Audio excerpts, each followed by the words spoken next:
Welcome to Feedback Not Received. I am sleepy.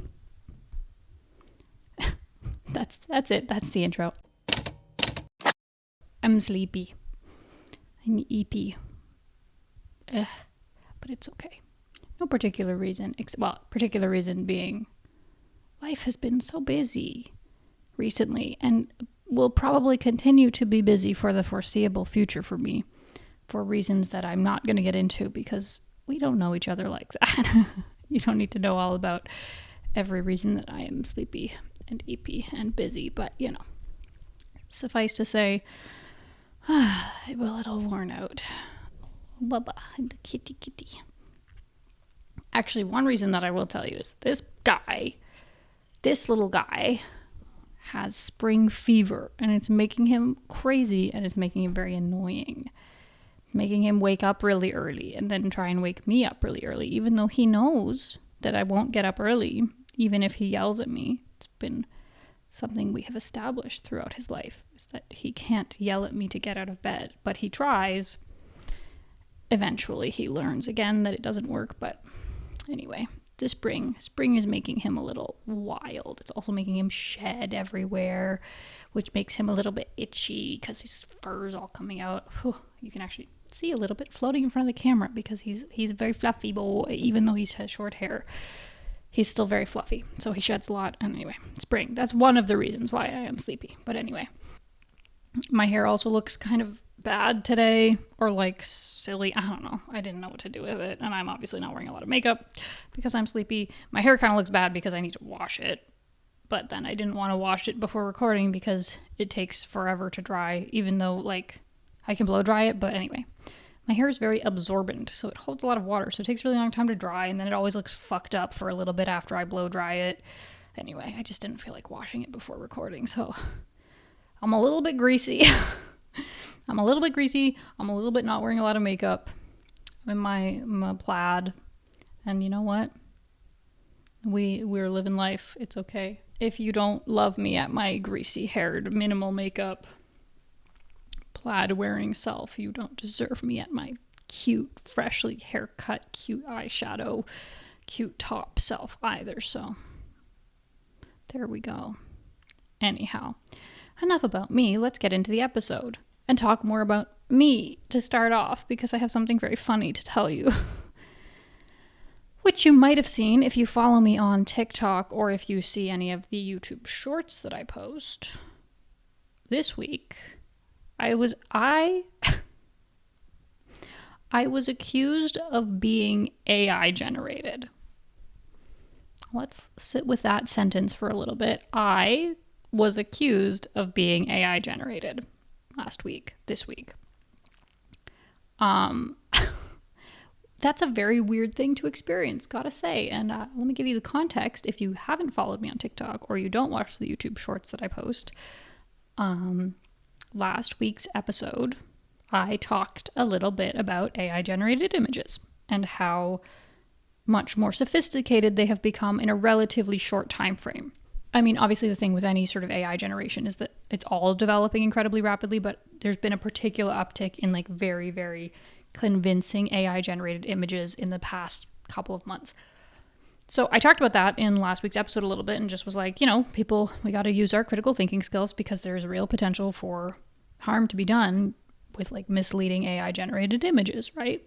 And I took that clip out of the episode and I posted it as a YouTube short, and I also I post the clips on YouTube shorts and I post them on TikTok, but I don't post them in the same order because I just kind of do whatever because I just am like that. So anyway, the YouTube short I posted a couple of days ago when I hadn't yet posted the clip on TikTok, and someone commented, let me just pull up the comment thread. So on the clip of me being like, hey, we got to be careful about AI generated images and use our critical thinking skills, someone commented, this video is AI generated. Person in this video does not exist. Excuse me? And so then I was like, normally I just kind of ignore dumbass comments. Like I just ignore dumbassery that is happening in the comments, when people are just being aggro for no reason or whatever. But I was like, I feel like I need to respond to this, because then like if a bunch of other people see this clip, then they're like, the whole point of the clips is to drive traffic to the actual podcast. So if people think that the clip is AI generated, like that's not going to like be useful for me. So I responded. I was just like, I hope you're joking, question mark, question mark. Otherwise, I genuinely don't know how to respond to this, which I think is fair, because it's like literally how... Oh. Goodbye, boy. Literally, like, how do you respond to someone saying that a video of you that you yourself posted that is very much not AI generated? How do you even respond to that, right? And then a different person, a second person, replied, because I guess they interpreted my comment of "I hope you're joking" as like, I guess they interpreted it as me being like, oh my God, like, what do you mean? There's no way this could be AI generated. Like, oh, shock, horror. I can't believe I might have posted something AI generated. When no, my comment of like, I hope you're joking was like, no, this is literally a video of me. But anyway, so this person responded to me, a different person, and was like, it's scary how real it's gotten. I really had to focus to find a flaw. The one thing that gave it away is the left side of her sweater changes towards the end.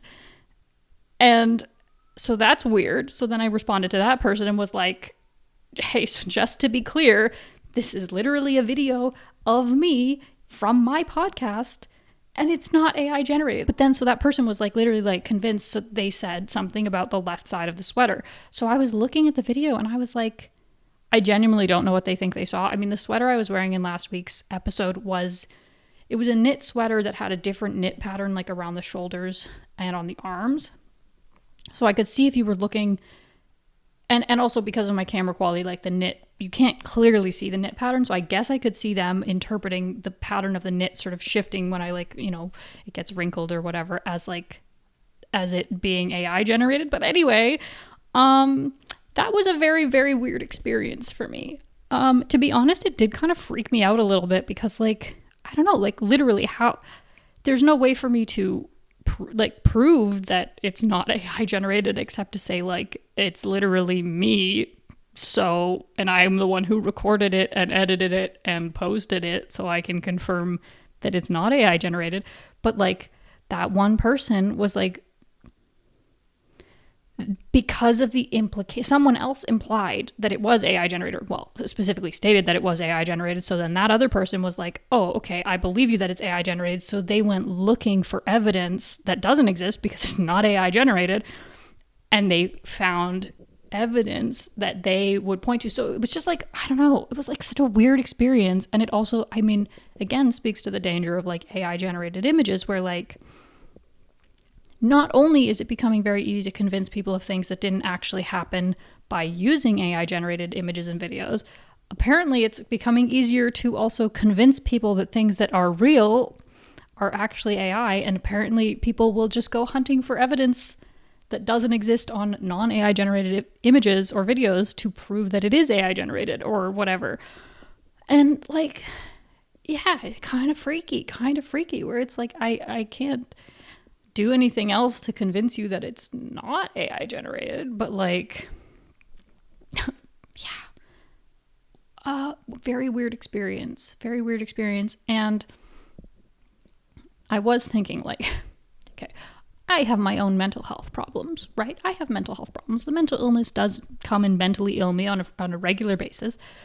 But in that moment, I was like, well, I'm very grateful that all of my issues, out of all of my various issues, none of them involve any sort of like depersonalization or, you know, difficulty distinguishing what is real and what is not real, or anything that puts you in a sort of a precarious place to be triggered into like psychosis or something like that, because that would be could potentially be a very scary and triggering thing for someone who does deal with those particular types of issues. Because like, yeah, someone like, you know, you've posted something that is a real video of yourself, right? And then not just one person, two people come along and are like, this is AI generated. You are AI generated. Like, scary. That would be very scary. And I mean that seriously. Like, I'm not saying it in like a joking or mocking way. Like, that could be very, very bad for some people, very, very harmful for some people. Because then I was looking at the video, looking for their so-called evidence of like AI generation, and which again doesn't exist because it's not AI. But anyway, it was weird. It was a weird one, folks, gotta say. And then I was talking to a friend about it because it's also just like, it is very funny to be like, so I got accused of being AI generated, and then it's like, what the fuck does that mean? But I was talking to a friend about it. And she was like, well, maybe the commenters were bots, right? That because the video, the YouTube short I had tagged with like AI and AI images, because it's like I was talking about AI generated images. So it was like going to put this in front of people who might be interested in looking at content about AI generated images. So it is a reasonable assumption that people might have bots scanning those particular tags and commenting for whatever reason. But at the same time, it doesn't seem likely to me. Just, sometimes, I mean, it's the same thing with like, it's hard to say when something is like an AI generated piece of text, but it's like, I can't tell you exactly why, but those comments didn't read to me as like bot comments necessarily. They could have been, but to me, they read more like real people. So like, I don't know. Oh my God, sorry. The cat is yelling at me. He scrumped. Anyhow, weird. So not only should we be careful about looking for signs of things being AI generated, but also be careful with someone just straight up telling you this image is AI generated, because people could make a very convincing argument and be like, oh, well, look at this thing that doesn't line up. It's obvious, when sometimes real life just sometimes has like weird little like things that look weird on camera, and then it's actually not an AI thing. Like, even I know I have some screen tearing on my webcam, right, with the frame rate not matching up, but people could use the screen tearing as evidence that it's AI or whatever. I'm very sorry if you can hear click clacking in the background. The cat is playing on the floor with wires that are not plugged in. He will be fine. However, the other thing I will say is that, like, I'm not surprised that people are becoming more and more wary. Like I said, like, it's becoming very convincing. Like, I saw a clip this week of, I want to say it was Hailey Bieber on her own podcast or Hailey Bieber on a podcast, and it looked incredibly real. It was two people talking on a podcast in a very similar format, right? And it was very hard to tell that it was AI generated until you looked. Like, there was something about like the blinking where there was a cut where instead of like in a non-AI generated video, someone would like look over and like blink and refocus their eyes. It was like they look over and then like their eyes like just do something like, which is like not a blink, but it was the AI like trying to interpret a blink as their eyes shift focus. Ugh, it was weird. So like, I don't blame people for being wary, but I was also like, I'm not AI, I promise. I'm not a robot. But what if I am? What if I was? That would be crazy. But I'm not. But what if I was? I mean, the best proof is that I don't just post short clips. I post full hour-long episodes of my podcast, which is much harder to AI generate. Even now, a very long clip particularly is hard to do. He is here again. Anyhow, weird. Moving on. Yeah. Another thing that happened this week that you might have seen is the 100 men versus one gorilla debacle has been ongoing. Now, I will say, one of the things about running a show in which I sort of recap or cover stuff that happened this past week on a once per weekly basis is it does feel very easy to quickly talk about stuff that is passé. The internet moves so fast in terms of trends, where I feel like in The Devil Wears Prada, where she's like, florals for spring, groundbreaking, where I'm like, 100 men versus one gorilla for content, groundbreaking, where it's like, everybody's already talked about it. It's been done. It's been talked about, but I still feel I should talk about it. Anyway, context, I will explain to you. Someone, I believe on maybe Twitter or Blue Sky, posted and was like, do you think, like, who would win if it was a group of 100 men or versus one silverback gorilla? That's the premise, right? And people have been arguing about this. I will say, I am shocked at the number of men who seem convinced that a group of 100 like regular ass men like could beat a gorilla, because I don't think so. like this is like the ego of it all, of like, 100 of you regular men could not. No, there's no way.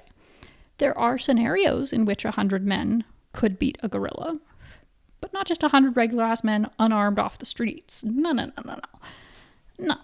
Gorillas are insane and scary. And no. The audacity to assume that, I think, is ridiculous. Now, let's break down some possible scenarios.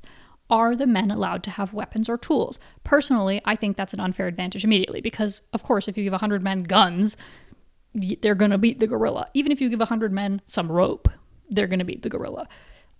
Do the men have time to plan? It improves their chances significantly. It improves their chances of at least not all immediately dying significantly, right? But I think they shouldn't have any advantage that the gorilla does not also have, right? The gorilla can't have time to plan because the gorilla can't make a complex plan for combat.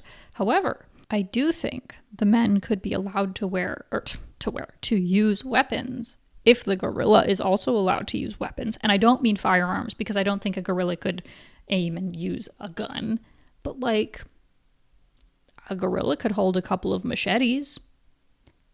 In which case, if the men are allowed to have weapons and the gorilla also is allowed to have and use weapons, the men are still going to lose because you're going to lose to a gorilla with a couple machetes that it's using.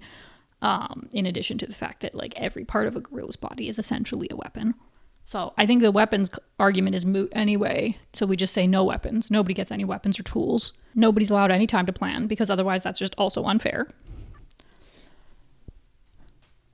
And then so it comes down to which men are fighting the gorilla. Now, like I said, 100 regular men, even men who go to the gym and work out or whatever, no. 100 men with like martial arts, glass of water, 100 men with like martial arts training, no, because you can't use martial arts on a gorilla. I'm sorry, it's not going to work.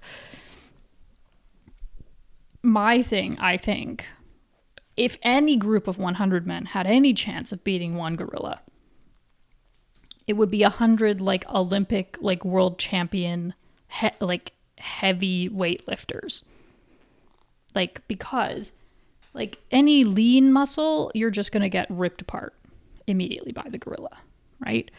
But Olympic level, like, world champion level weightlifters are sturdy. They have And they have actual like strength, because I don't think speed's going to help you. I don't think there's any way that any human is going to like beat a gorilla in a contest of who is faster. You just have to be able to withstand the vicious attacks of the gorilla long enough, right, to take it on. And so I think like Olympic level weightlifters would be the ones to really like maybe hold. You're still, a bunch of you are going to die. I'm sorry, it's just fact, right? Anyway, that was the internet argument, and that's my take on it. I just still think it's just absolute audacity to think just regular ass men could beat a gorilla, because no, you could not. You could not. I'm sorry. You simply could not. It does remind me though of at one point on TikTok, I also saw, like, this was a while ago, a girl being like, if you ever want to like really get a man like arguing, like it was kind of a, like, if you want to like flirt with a guy but you don't know how to like kind of get him talking, ask him if every single Pokemon could beat 1 billion lions. So it's a similar argument, just on a greater magnitude of scale, and with the introduction of like the supernatural abilities of Pokemon, right? And I have done this several times because I think it's funny, and it is funny, and it's shocking the number of men who say that Pokemon would win. Because, like, let's be real, there's not that many Pokemon. Hold on, I need to look up the number. There are just slightly more than 1,000 Pokemon in existence at this time, at time of recording, right? And I think that is just a matter of scale. Like, people don't comprehend how much 1 billion is. But like, yes, Pokemon have supernatural abilities, but if I open my calculator and I divide, wait, hold on. 1, 2, 3. 1 billion divided by 1,000, just for even numbers, is 1 million. 1 million times 1,000 is 1 billion. I should have known that was the math, but regardless. every single Pokemon would have a million lions teaming up on them. And let's be real, most Pokemon would not take a million lions. Like, you take a fucking, like, a Mareep or any of, like, the base starter Pokemon when they're just little babies. I'm sorry. The lion's going to eat them immediately, right? And yes, they could use their Pokemon powers, but eventually, like, any Pokemon, it doesn't matter which Pokemon powers they're using, Pokemon moves or whatever, they're going to run out because Pokemon have a limited amount of energy that they can use. And it's going to be less than 1 million times that they can use any given move. So it's just funny to me, again, it's the same thing of, like, basically every man I've talked to is convinced that the Pokemon would win. It seems like a lot of men are convinced that the men would win against the gorilla. No. I'm sorry, sweetie. It's just not going to happen. But then it does beg the question, how many men really would it take to beat one gorilla? Because I don't think 100 is enough. And if we're talking like regular ass average men without any weapons, without any time to make a plan or a strategy, just how many men by sheer volume would it take to beat a gorilla?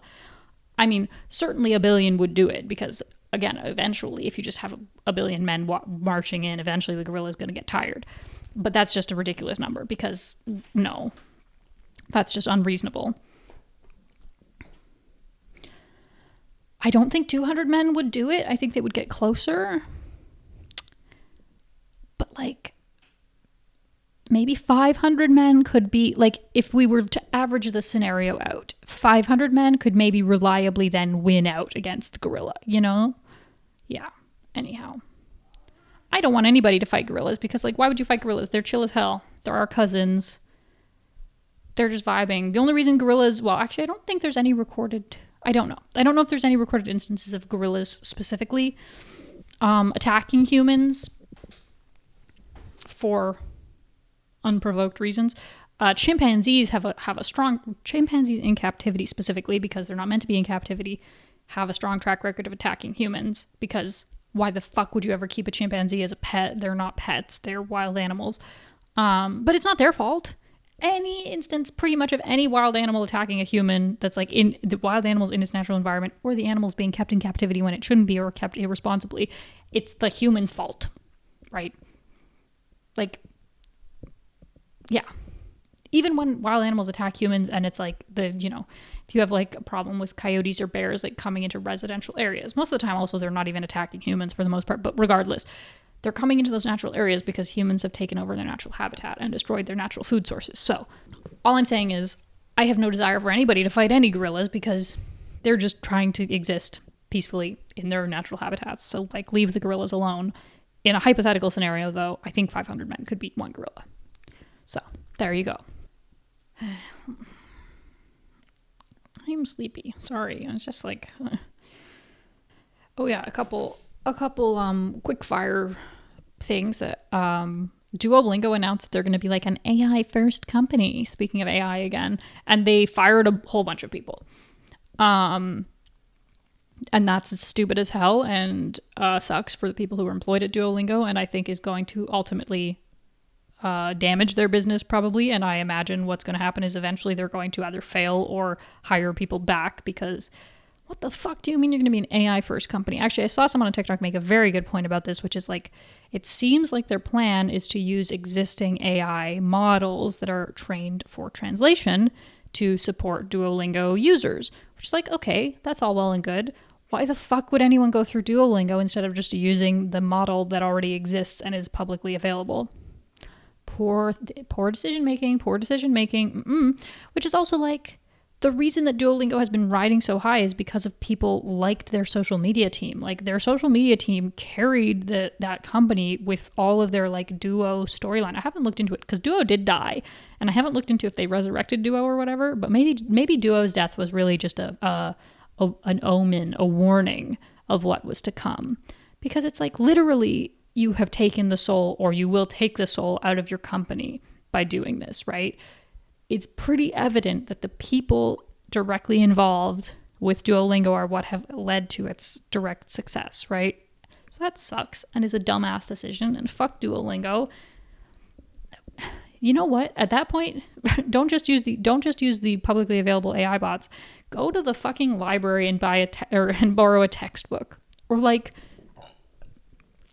any major city pretty much has people offering language classes, or like local colleges and universities usually have like, 4-credit courses on a lot of different languages that are relatively inexpensive, and like you don't have to be like enrolled as like you just enroll in the individual courses. All I'm saying is like we don't have to be using AI for language learning at all. There's a lot of other options involved, and obviously Duolingo made it more accessible, but it's like, anyway, I would just say support humans in language learning, because why would people learn a different language in the first place?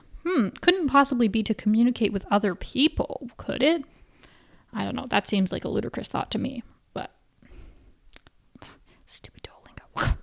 Anyhow, and it bodes ill for everything. Other unfortunate news, Polygon.com was, I believe, sold to another like media conglomerate, and a large amount of Polygon staff were laid off this week. I haven't looked into it super in detail, but like if you've ever seen Polygon's YouTube channel, like a large number of the people who are featured regularly on that YouTube channel are no longer there. Which actually, this is kind of the second round of it all, because it was like a year or two ago, Polygon actually laid off a lot of other staff from like, and so again, it was like faces that were familiar on the YouTube channel you would not see again, but like very core people, front-facing, forward-facing people who brought in, I think, a lot of numbers and did really, really good work. Like some of them have like won awards for their filmmaking. Anyhow, if you've ever seen Unraveled, Brian David Gilbert actually left Polygon quite some time ago, I believe of his own volition. But that if you're like, I don't know, Polygon, if you've ever seen Unraveled or clips of Unraveled, the guy in the suit yelling about which Pokemon is most edible, or like, what's like one of the like, anyway, you've probably seen clips of Unraveled if you're on the internet in like nerdy spaces. So that's Polygon. Polygon.com was actually co-founded by Griffin and Justin McElroy, and they eventually left. They sold Polygon, and it's been running under Vox Media, I believe, this entire time. And from my understanding, Polygon was actually quite a successful part of Vox's portfolio. And I believe there have also been union negotiations ongoing with Vox Media between some of the staff, writers, and personalities at Polygon and Vox Media, and it seems like those were not going well. So it's difficult not to interpret the move to sell Polygon to a different company that immediately laid off a bunch of people. Difficult not to interpret that as anti-union behavior from Vox Media as well. Obviously, I don't know for sure. I haven't looked into it super in detail, but there is a certain appearance that comes with a move like that in the current climate. And it just sucks, because I actually really like, I don't know what the state of Polygon is going to be going forward, because I really like them even as a source of gaming news. Like, we have like the standard, it would be like IGN, it would be Polygon, it would be like Eurogamer, whatever. Polygon would always be my, like, if I was like looking up, what biggest announcements from the Game Awards or whatever, Polygon's the one that I would go to, because I like the people who are working there. That's a weird way to say it. I always felt like the people working there did good work, and I always liked their style of reporting. I found it pretty no bullshit. So like, it just sucks. It just sucks, And so I don't know what the state of even the Polygon website is going to be, because there is the YouTube channel element of it, which is probably more expensive to maintain and produce, right? Any sort of video. But I don't even know what their writing staff looks like at this point. And just, you hate to see it. You hate to see corporations ruining people's lives. So, nothing is forever. Polygon lasted a very long time across a very tumultuous period of internet history. But even still, just sucks. So that's two companies that have done shitty things this week, which sucks for the real people impacted by that, and sucks for people who enjoyed the things that they were already doing and are like, well, this is just a dumbass move that just ruined the thing that we already liked. So classic late stage capitalism, folks. Speaking of, and another stupid ass company decision, it seems that Pinterest has recently contracted some AI based company to do content moderation on Pinterest. And seemingly this new AI system that they're using has led to many, many users being banned from Pinterest for seemingly no reason. So a lot of heavy Pinterest users have been freaking out this week because it seems like it could be a pin that you pinned like years ago that gets caught in the AI filter and you get banned for it. Like, it doesn't even seem to be related to recent activity or sharing certain things. Like, it could literally just be something already exists on the site that you interacted with in the way that the site already exists to interact with stuff, and then you get banned. So that sucks. Well, I'm not and have never been a heavy Pinterest user, but I do use it occasionally, and I have not actually logged in to see if I have gotten banned, but hopefully not. But again, just another dumbass company making a dumbass decision to be like, AI, yes, doesn't work. I mean, it harkens back to when Tumblr banned nudity on the site. Sorry, I feel like I'm going to sneeze, but I don't think I will.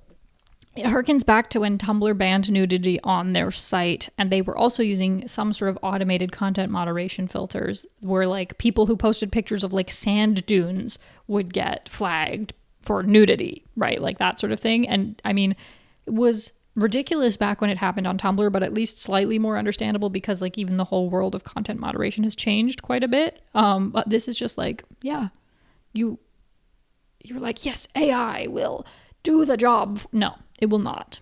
And now all your users are upset. So congratulations for that.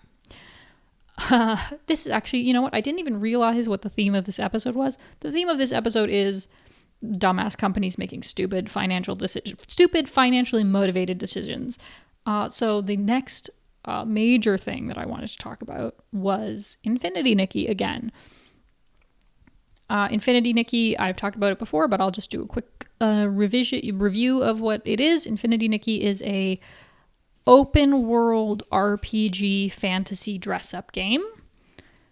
It is also a gacha game, meaning that the game itself is free to play, but it is embedded with predatory monetization practices, regardless of your personal opinion on like gacha games in general or whether or not you play them.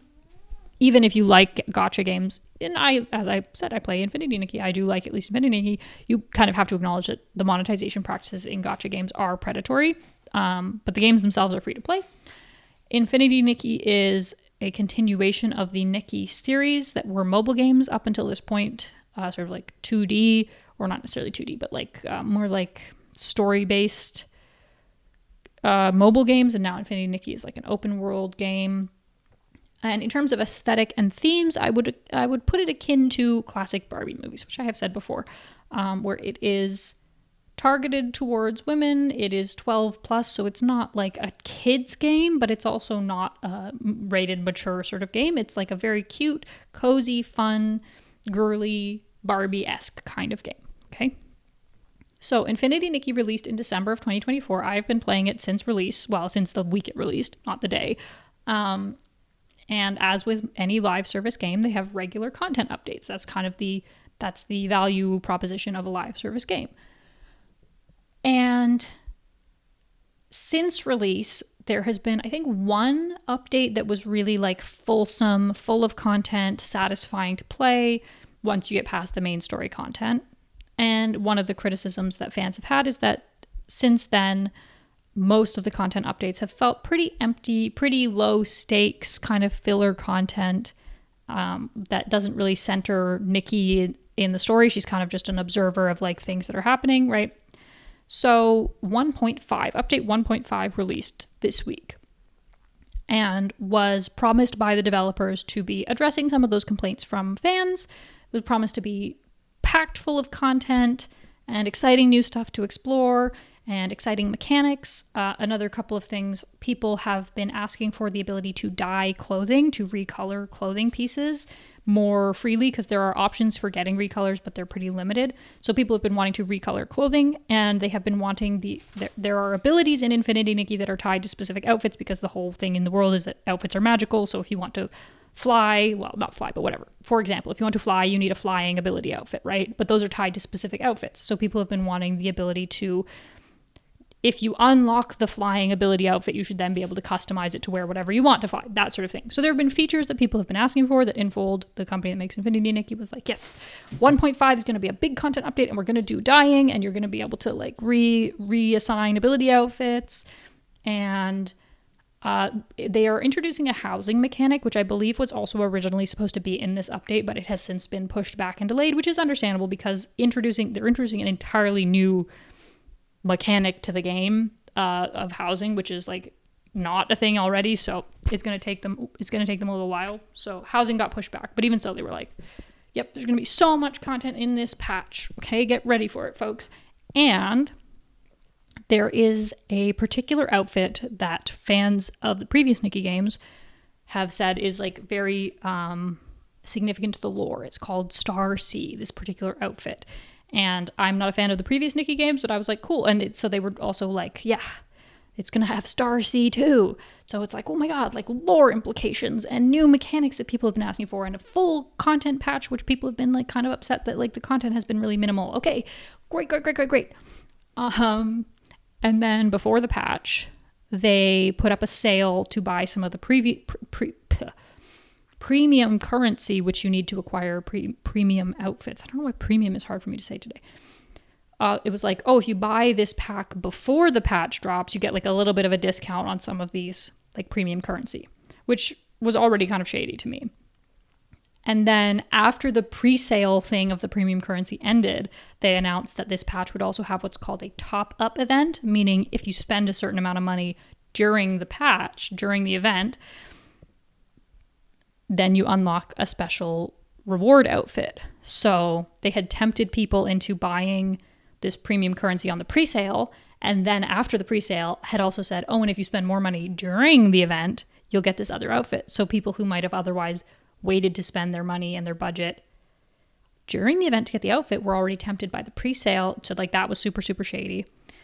They also announced then that the 2 premium outfits that came with the update, because there are always, they're called 5-star outfits. There are new outfits that come with every update that you don't have to get. They're completely optional, but they're like the fanciest, most beautiful outfits that you need the premium currency to acquire. And to get the outfits, you get them piece by piece. So you get the dress, and then you get the hair, and then you get the accessories one by one kind of thing. And you need 20 of the premium currency to guarantee that you get one outfit piece, right? So if an outfit has 10 pieces, it will take you 200 premium currency at the most to get. So that's how people who want to spend on the premium currency sort of think, or even free-to-play fans who you earn a little bit of premium currency in-game, right? So people are like, okay, I know for a fact that the 5-star outfits only ever have 9 or 10 pieces. I can save up that much, and I know I can guarantee that I can get this outfit that I really, really, really want without having to spend more money or whatever. And then right before the patch, they announced that the 2 premium outfits would have 11 pieces, which means 220 premium currency to unlock the outfit, which seems like just a slight little creep. But then you think, well, if they creep up to 11, there's nothing stopping it to creep up to 12 pieces, 13 pieces, etc., etc. Now, I am a fan of the game, but I'm also not like super, super into it. So I was just like, oh yeah, that's shady.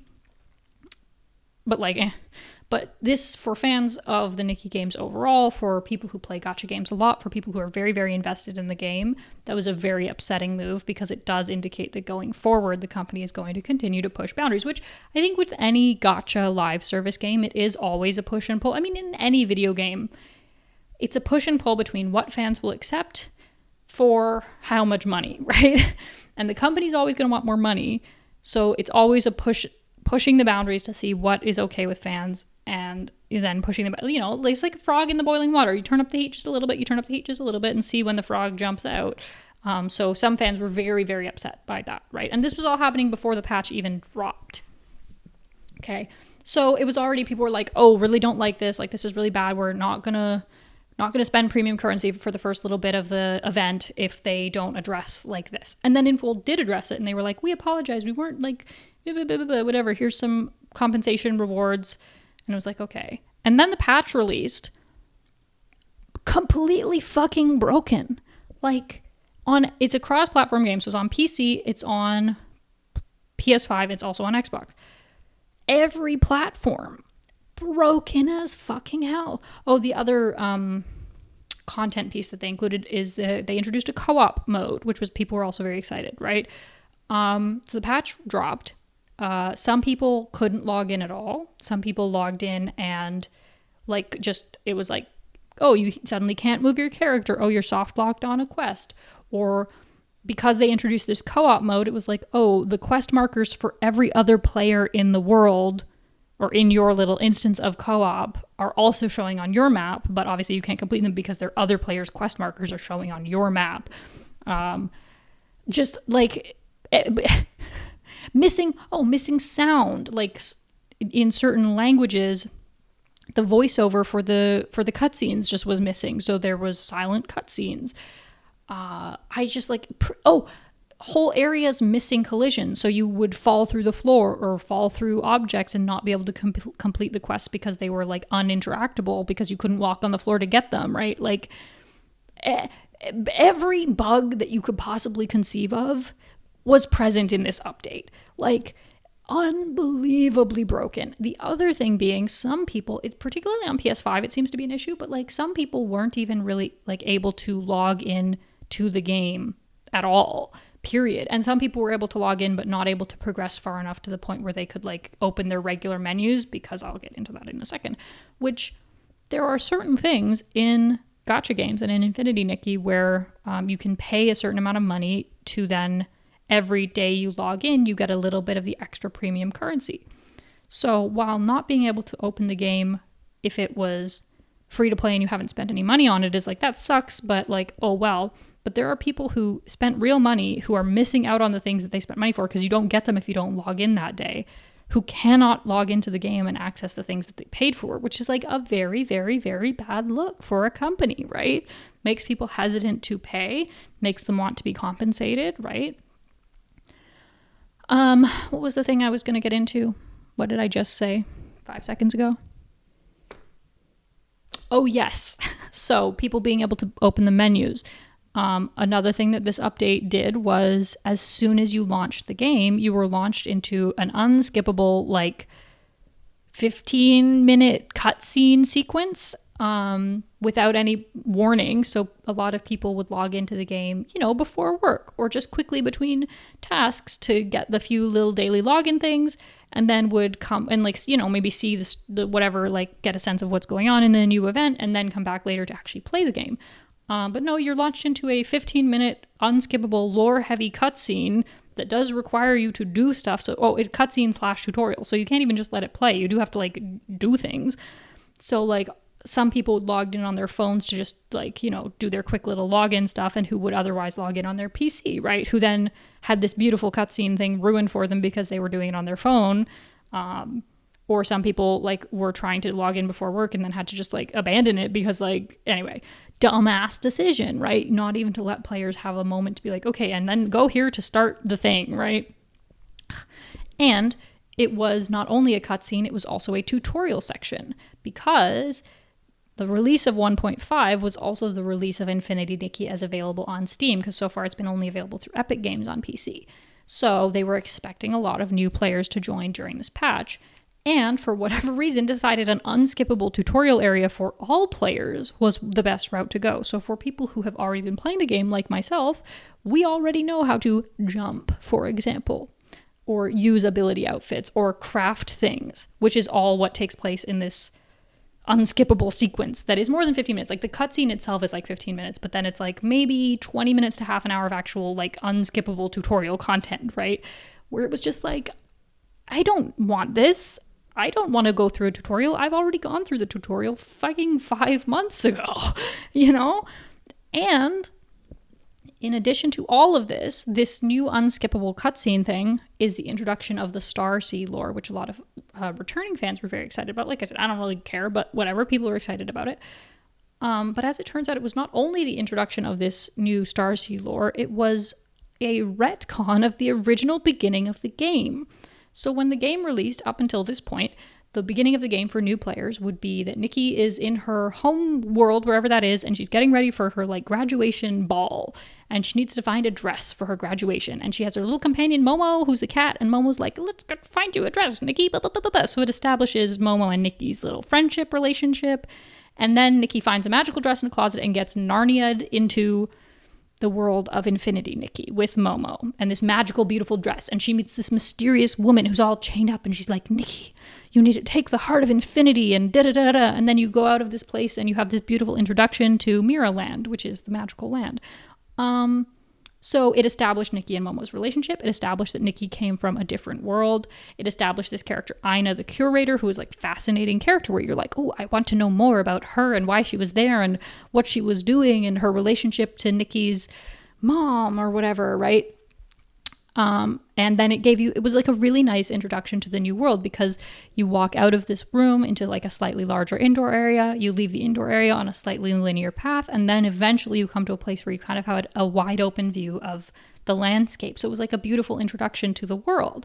Now, new players just get launched into this incredibly, I'm not even going to go into it, incredibly elaborate lore-heavy sequence of like the world being destroyed, and they've introduced a multiverse, and Nikki is somehow like already has the Heart of Infinity, and they've minimized the role of Aina the Curator and introduced a completely new character who nobody knows anything about. And like, it's bad for both new players who are, I think, introduced in a way that would be completely confusing and overwhelming because they're not given any context for anything. And it's also frustrating for people who have already played the game, because like, it kind of feels like the game I've been playing was just like thrown out the window, and they've kind of retconned some other stuff from like the main story already, which is disappointing as someone like, you know, like I said, it's like I put it on the level of like Barbie kind of content. But it did feel like there was a through line of an overarching story that was going to be revealed like through as the game, you know, continued to develop. And it felt like the developers had a plan, right? I don't need it to be crazy or lore or whatever, but it did feel like they had a story planned out in mind, and you could see the pieces of that story falling into place. And now it feels like they've thrown that out in favor of this other, you know, oh, it needs to be bigger, it needs to be more, because people were complaining that Nikki isn't the main character enough. But that's not what people were complaining about. The main story, I felt Nikki had a good role in. People were complaining that the content patches weren't building on the story that was already established, right? So, but they like completely overcorrected, swung fully the wrong way, and introduced this lore in a way that I also think is like, yeah, there's just so much wrong with it. Because then players who do care about the lore of the past games, which again is not me, players who do care about the lore now feel like this incredibly important piece of lore and this outfit that ties so deeply into Nikki's story has been treated as an afterthought and just like quickly thrown into the event because it was like, oh, well, put it in, whatever. So players who care about that stuff feel like it hasn't been treated with the gravitas it deserves. People like me who've only played Infinity Nikki and we're enjoying ourselves just fine are like, well, what, you've just retconned the entire game I've been playing. Like, that's frustrating. And new players, I think it is a confusing sequence for new players where it's like they don't have any of the context for any of this that you're introducing. So like, what the fuck? It was just like bad decisions. And then on top of it all, to be broken and buggy as hell to the point where some people can't even play it. It's just like, oh, nightmarish. Like, just bad. Bad. Like, it's really soured the fandom's perception of the game. I was already kind of falling off on it because, you know, I mean, there's only so long you can play a game, or so long I can play a game to, like, I would probably, like, I was still logging in when there was a new content update, and I would do the new content, and I'd be like, yay, fun, and do the dress up, and blah, blah, blah, blah, blah. And I was going to do that for this one, too, but it's just, like, not fun. And it's like, they've introduced a gajillion new mechanics. And in addition to the new mechanics like co-op, dying, things like that people are actually excited about, they've introduced even more scummy monetization practices that are just even more frustrating and meaningless for players. So anyway, as a result, initially players were saying, oh, we're not going to spend any money in the first 3 days of the patch because in protest of the scummy monetization practices that were introduced before the patch even went live. So in response to the just gesturing at everything broadly that I just talked about for 20 minutes, players are pretty much fully boycotting spending any money right now until there's sort of a response from the company, or at least until the game is playable. Because again, it's like, it's not even just that players are upset about the execution of the lore or the monetization. It's like the game is literally broken right now. So like, yeah, anyway, what they would normally do, which is apparently a relatively common practice in gacha games, is they are boycotting the game. But for Infinity Nikki fans, it is hashtag Girlcott instead of hashtag boycott because, well, for many reasons. Partially because talking about boycotts is banned on the official Infinity Nikki subreddit and Discord. So people are talking about hashtag Girlcott, although they're still getting banned for that. And then this has also led into this whole scenario of like people getting very, very quickly banned from the official servers for talking about any sort of dissatisfaction with the new patch or the hashtag Girlcott. And it's like, anyway, people are making jokes about like, there is no war in Ba Sing Se. There is no problem with patch 1.5. So anyway, yeah, the fandom is very, very, very upset. So another instance of a company doing some dumbass shit in pursuit of making more money and just fucking it all up. Because again, this was the launch of the game on Steam too. So they were probably anticipating a high boost in players who were waiting for the game to release on Steam. And look at that. You fucked it up. You've messed it up entirely. Oh, the other thing I forgot to say is that the new intro that apparently all players are going to be forced to do, and we don't know if that's going to stay forever or whatever, heavily features the 2 premium outfits from this patch. So the 2 outfits that you need to pay money to get and that are only available for, I think, the 30 days that this patch is, that this event is ongoing. Because then they're going to add a new event and there will be a new premium outfit that, like, so they, which is normal. But these 2 outfits, like you're literally wearing these 2 outfits the entire opening sequence of this new event, which is seemingly the new opening sequence of the game for everybody. And so people are like, well, what's going to happen for new players who start after the event's over? Are those premium outfits still going to be featured in this new intro and players just won't be able to get them? And they'll be like, what were those outfits? Like, what? Because like that's confusing. Or are they going to put the new premium outfits over top of those? Anyway.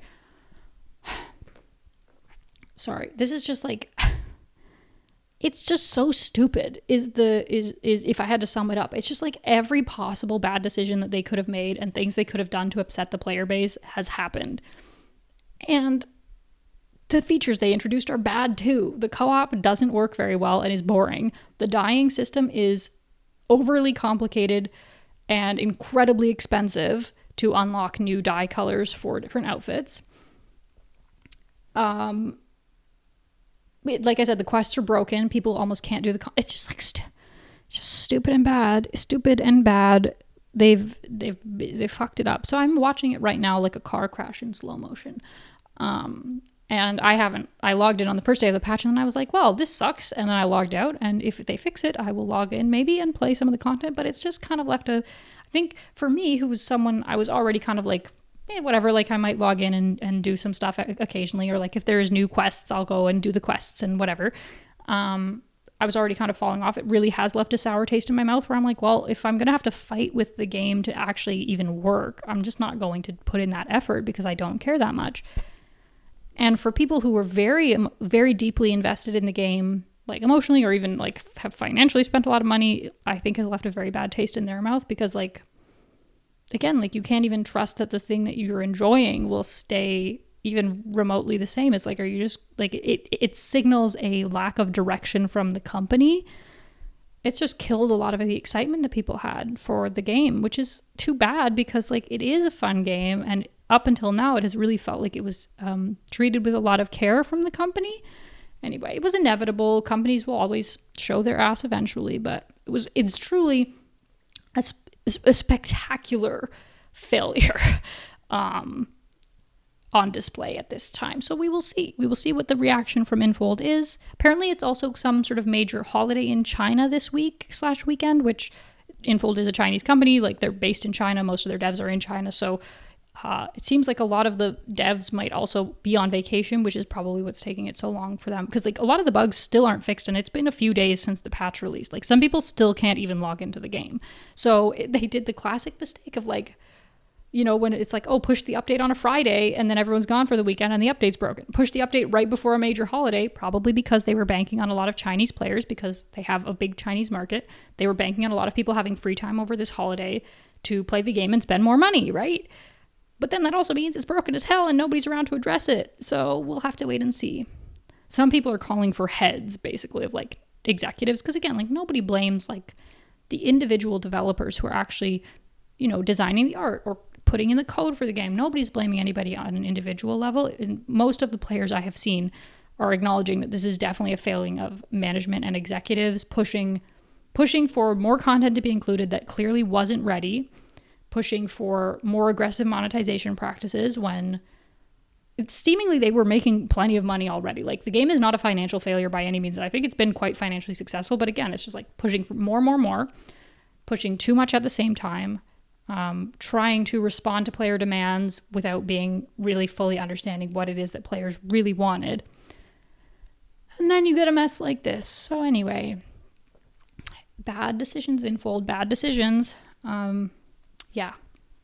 Drama, and very funny for me. Because again, it's like most of the time, like, there's a lot of people who are very upset either because they were heavily invested in the game or whatever, right? Or they're invested in the Nikki series. For me, I'm like, I'm not upset about it. I am, well, except for the fact that they did retcon the game. That bothers me a little bit. But like, for me, it's just like, you know, I'm an outside observer for the most part. And I'm just like, this is stupid. You guys are dumb. Your company is stupid. You've made bad decisions and you're suffering the consequences. So, you know, yeah. Anyhow, I'm going to stop now because I'm tired. I got really worked up there. There's definitely stuff that I haven't talked about, as always, but I'm the one with the microphone and it's my show. And so if you want to talk about other stuff, you can get your own microphone, get your own show, or post on a subreddit about it because those are very fun. Anyway, thanks for listening. Bye.